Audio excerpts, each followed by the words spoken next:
From Delaware's most award-winning radio news team, this is WDEL Video News. Here's Chris Carl.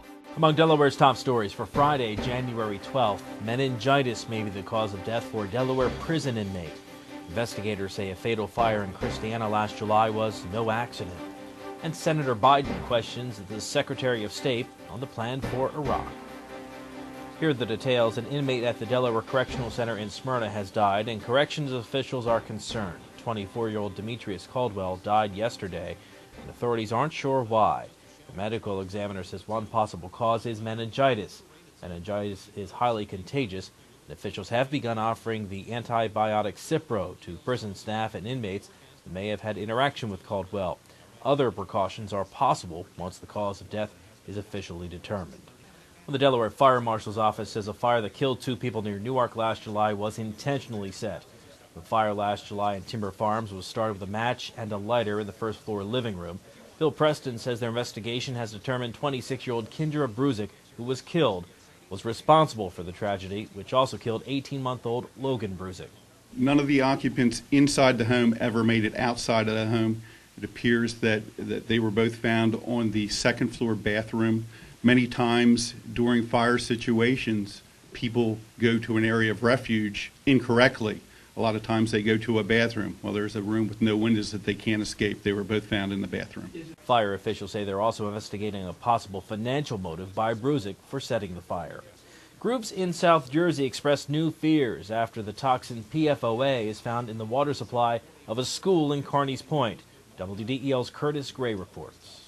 United Steelworkers and local environmental groups say test results now show drinking water at Carlton Elementary School in Carneys Point contains the Teflon-related chemical PFOA.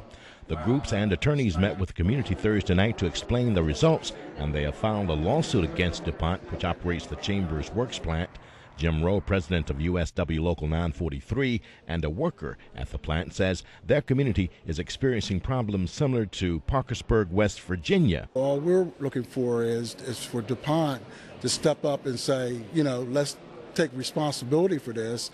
Let's get the drinking water in that they did down in Parkersburg, because it's no different than Parkersburg. Frank Jones attended the school and was recently tested at his job. We had guys test their 7,100 parts per billion. They told us that wasn't bad. I just talked to someone here, and they said that comes out to 7 parts per million, and that's astronomical, and it does cause bladder cancer and other things, thyroid problems. The source of the contamination has not been traced to the DuPont plant. I'm Curtis Gray, 1150 a.m., WDEL. Police make arrests following a high-speed chase. WDEL News continues in a moment. You could spend your money at the gas pump, or you could spend it on those sexy pumps at your favorite store. Let Dart do the driving. I do all my shopping with Dart. It's the most convenient way to shop the outlets, and it saves me money. Now save even more. Get up to 40% off with a discounted Dart card online at dartfirststate.com or at your local Acme Market. At this rate, with the money I save riding Dart, I'll have a new pair of shoes every week. Travel smart. Choose Dart. Senator Biden was looking for answers to the White House strategy in Iraq as Secretary of State Condoleezza Rice appeared before the Senate Foreign Relations Committee yesterday.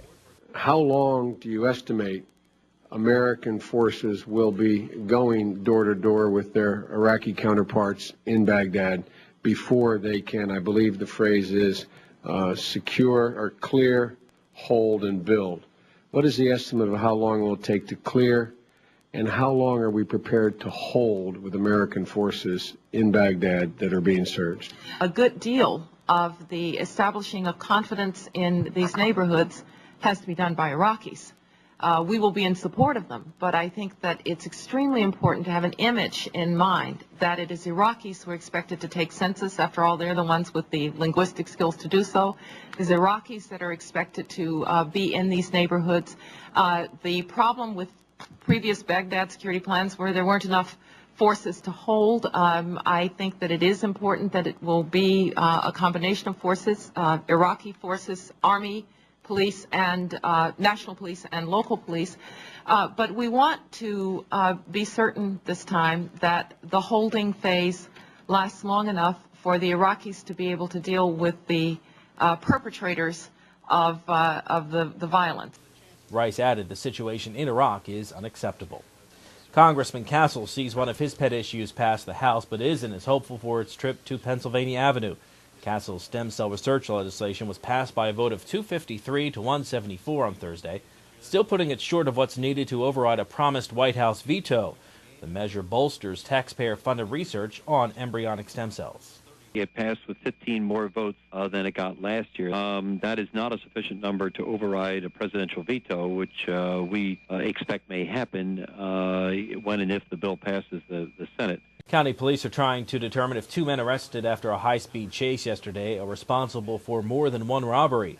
The men are accused of robbing a convenience store on Melrose Road outside Newark around 10:30 in the morning.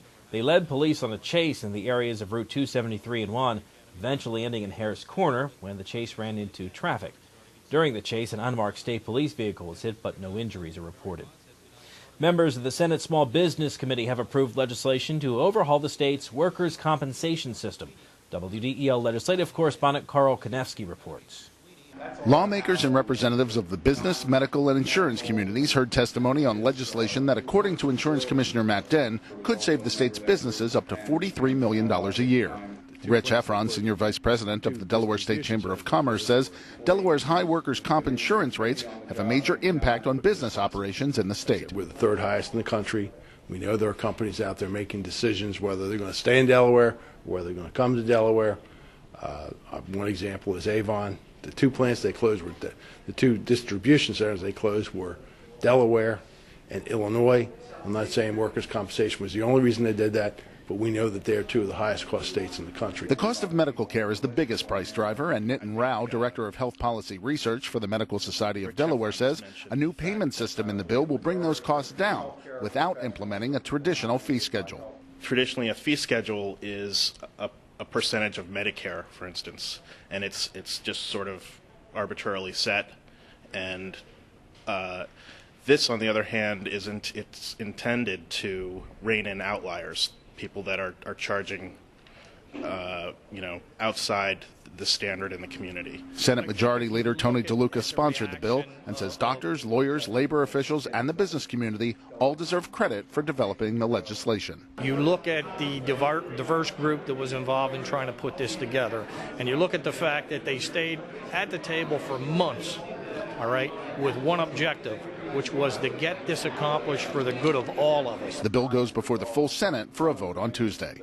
Reporting from Legislative Hall in Dover, I'm Carl Konevsky, 1150 AM, WDEL. Home is not so sweet for the Flyers. WDEL Sports and your Delaware AccuWeather forecast for the weekend coming up.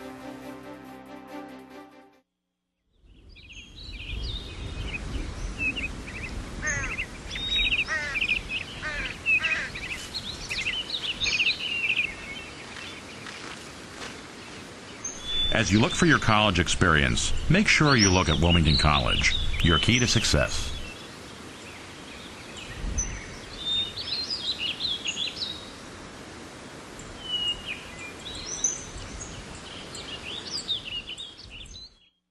I'm Peter MacArthur. I'm Melanie Armstrong, and here are Delaware's top stories at the top of the hour. The most complete coverage of the news that matters in Delaware every weekday morning, 5:30 to 9 on 1150 AM WDEL. In WDEL Sports, the Flyers dropped their fifth straight game, falling to Montreal 4-2. The Flyers have won just 3 home games all season, the fewest in the NHL.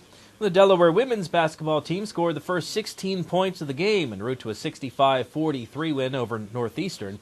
The Hens led by as much as 35 points in the second half as they won their 12th game in their last 13 outings, raising their record to 13-2 and 4-0 in league play.